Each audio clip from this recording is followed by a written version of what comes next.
We will start now explaining more details and background of spatially resolved dynamic light scattering. Spatially resolved dynamic light scattering is one of the PAT technologies within the PAT4Nano consortium being further developed and explored for different applications related to nanoparticle formulations and processes. Before going into more detail of the technology, we may consider why PAT or process analytical technology is so important and how we can benefit from PAT in general. Process analytical solutions provide valuable insight in processes and increase process and product understanding, which help to speed up development and validation activities, as well as supporting continuous improvement. Secondly, for process scale-up and transfer, PAT provides opportunities to monitor critical aspects of the process. For commercial manufacturing, full process control, including continuous and real-time measurements, feedback and feed-forward loops can be applied to assure consistent and optimal quality of the end product. A third and more straightforward beneficial area in which PAT provides direct savings and efficiency is related to elimination of sampling procedures and offline analysis. Sampling and offline analysis take time and manpower. In addition, processes may not continue during offline analysis, which affects capacity and efficiency of manufacturing directly. Sampling itself may also introduce various risks related to representativity of the sample or sterility of the process. Conventional dynamic light scattering technologies show limitations to be used as PAT tool. Therefore, new and other approaches are required. Conventional dynamic light scattering analysis cannot handle turbid nanosuspensions without dilution, which makes the technology unsuitable for direct measurements in most nanoparticle processes. Secondly, conventional dynamic light scattering requires a static or non-flowing sample for adequate measurements. This is clearly not the case for most processes. Besides limitations on turbidity and flow, the speed of analysis is also important for PAT. Monitoring fast-changing properties and applying real-time process control demands analysis times closer to seconds than minutes.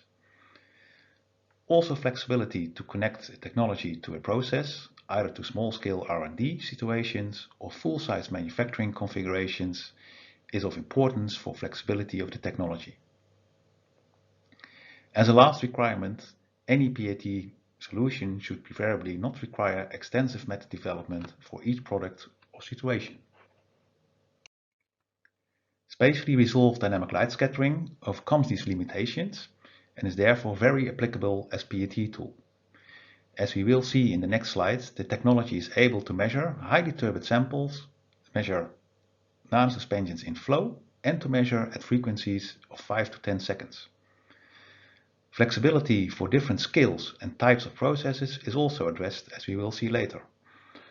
Furthermore, for most applications, no additional method development or calibration is required. Besides the DLS type measurement, spatially resolved diffusion ray spectroscopy is an alternative approach which is under development within the PAT4Nano consortium as well. For the DWS type measurement, the same technology is applied, but data processing is solely based on multiple scattering. This becomes particularly useful for extremely highly concentrated nanosuspensions, as often seen in nanomilling applications. The DLS type measurement provides particle size information similar as for conventional dynamic light scattering, while the DWS type measurements provide an average particle size only. For today's demonstration, we will focus on the DLS type measurement only. Conventional DLS is based on interaction of laser light with nanoparticles, resulting in intensity fluctuations due to interference of moving nanoparticles. The Brownian motion of the nanoparticles, or diffusion rate, relates directly to the size of the nanoparticles. Smaller particles diffuse faster and result in intensity fluctuations at higher frequencies. The obtained intensity fluctuation, or scatter pattern, is further processed into a decorrelation function. The faster the decorrelation, the faster the diffusion rate and the smaller the particles. Based on the steepness and shape of the decorrelation, a particle size distribution can be obtained.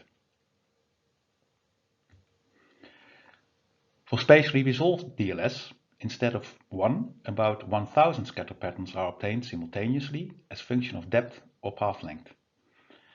This is possible since spatially resolved DLS applies a broadband light source containing multiple wavelengths instead of a single wavelength.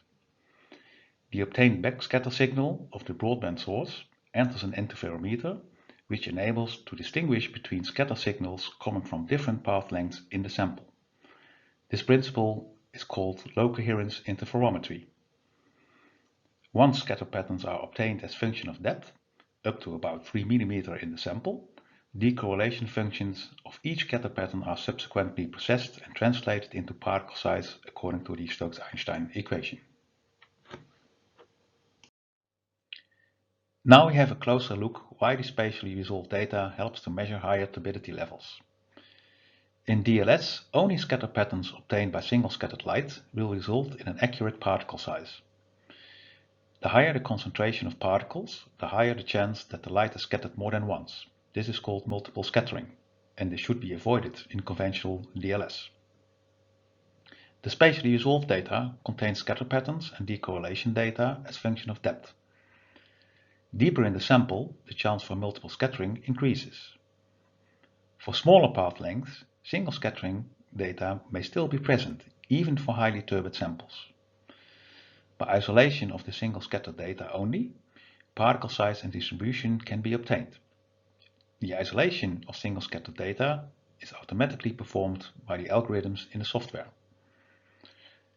In the lower panel, the applicable range for particle size measurements in undiluted samples is shown. Since turbidity is dependent on concentration and particle size as well, both have to be taken into account. In this example for polystyrene, it can be seen that above the dashed line an accessible area of higher concentrations and particle sizes have become available. Based on optical properties of the nanosuspension, this figure may change, although the accessible area for spatially resolved DLS will always be larger compared to other DLS type technologies. Once we are able to measure highly turbid samples and concentrated samples, we also have to take into account possible interactions of nanoparticles, since they may affect the diffusion rate and therefore the accuracy of the obtained particle size. This table shows how spatially resolved DLS can be applied for different situations related to concentration or volume fractions of the nanosuspension. In the first row, representing a nanosuspension with a relative low volume fraction of particles, diffusion rates of particles are not expected to be influenced by interactions. Therefore, the spatially resolved DLS measurement can be applied directly and accurate particle size information is directly obtained. By increasing the concentration or volume fraction, particles may start seeing each other. For volume fractions well above 5%, this is often the case. Interactions may hinder the diffusion of particles, resulting in often overestimated particle size. By evaluating particle size measurements of dilution series, this effect can be measured and corrected for. Worthwhile to mention, for process control, even hindered diffusion data may already be sufficient to control a process. The diffusion rate is measured in all cases adequately. We have now seen the ability of spatially resolved DLS to measure higher turbidity ranges. Besides turbidity, the technology has also to manage flow of nanosuspensions as we want to measure during processing. As can be seen in the upper left panel, flow as an additional movement of particles increases the decorrelation and therefore steepness of the decorrelation functions. For laminary flow situations, the contribution of flow follows a Poisson type relation, which can be corrected for by specific fitting algorithms. The diffusion rate of the particles without contribution of flow is then used for further processing into particle size data. In the middle panel, you can see accurate particle size information based on different flow rates. In order to be able to apply such a flow correction, the spatially resolved flow profile is measured for each measurement, as can be seen in the right upper panel. This flow correction can be applied up to relatively high flow rates, up to about 300 liters per hour. Less than 2% variation in particle size is observed, For higher flow rates, turbulence may become present and will negatively affect the flow correction process.